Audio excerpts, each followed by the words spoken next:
In your experience, what are some unspoken rules or politics within educational institutions that Black women should be aware of when seeking leadership roles? In this profession and across actually the political scheme, basically wherever you look, there are rules that confront women that don't confront men.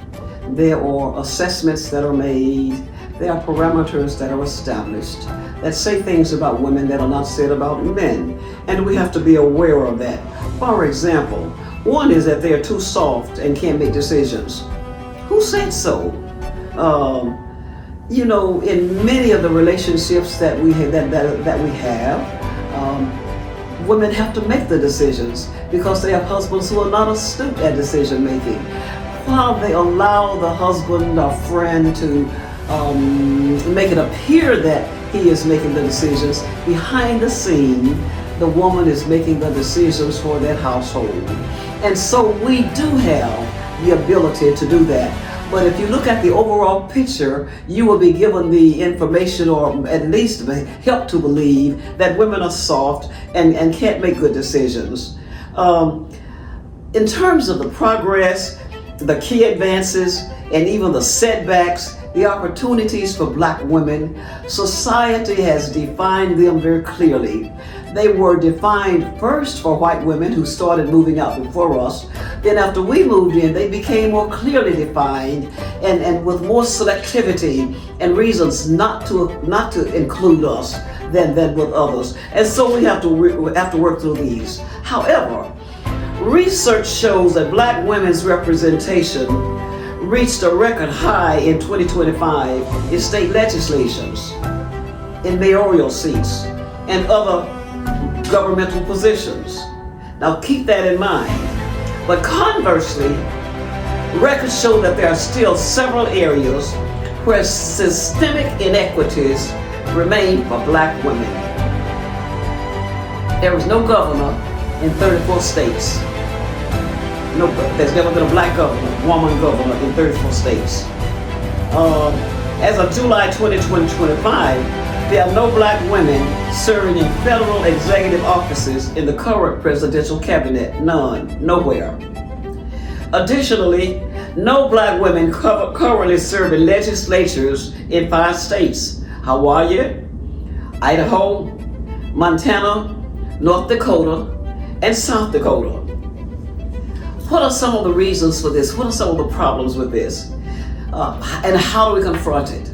There are problems with mobility with Black women. It is hard for us to mobilize our communities to get behind us.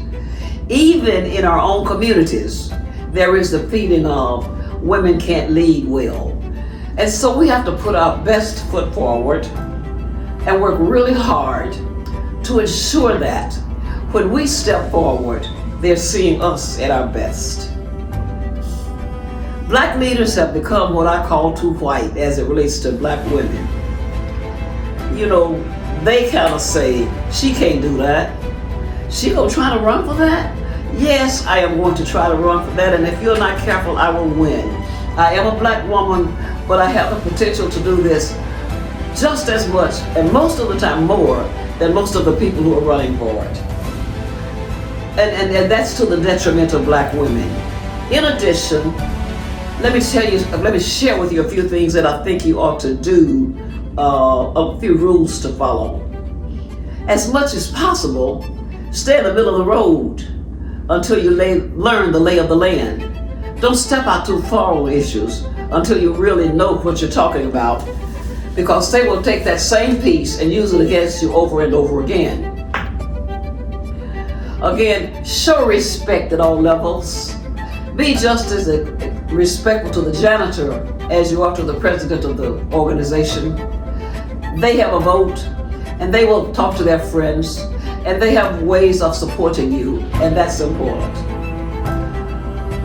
Look the role over before you go into it, and then look like the role. Don't go into your job with some raggedy jeans on. I don't care how much they cost and whose name is on them.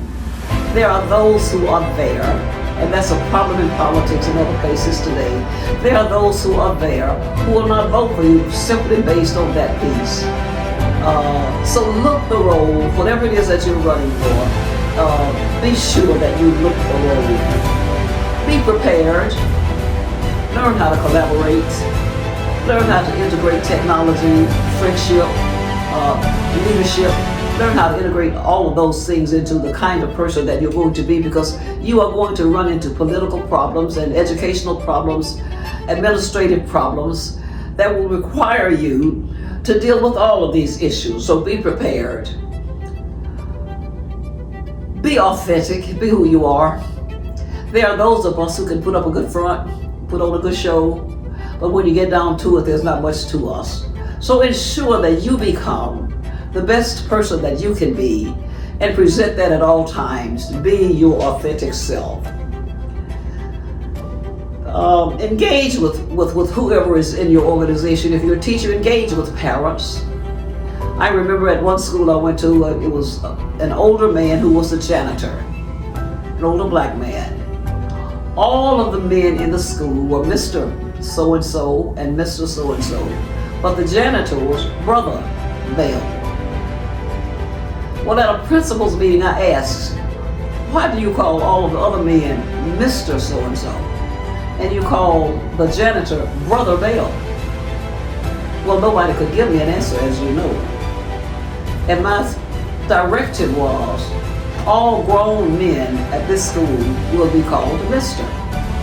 Or they will all be called Brother, whichever one you choose. And of course, the men, wanted the Mr. So Mr. Bell, Brother Bell became Mr. Bell. And I'll tell you that Brother Bell's mantra, his carriage, his everything changed when he became just like the other men. I also can tell you that wasn't nothing I could ask him to do that he wouldn't do, because he realized how much I cared about him. Be level on your playing field. That means, again, treat everybody the same. Have face-to-face sessions when possible. Talk to your people.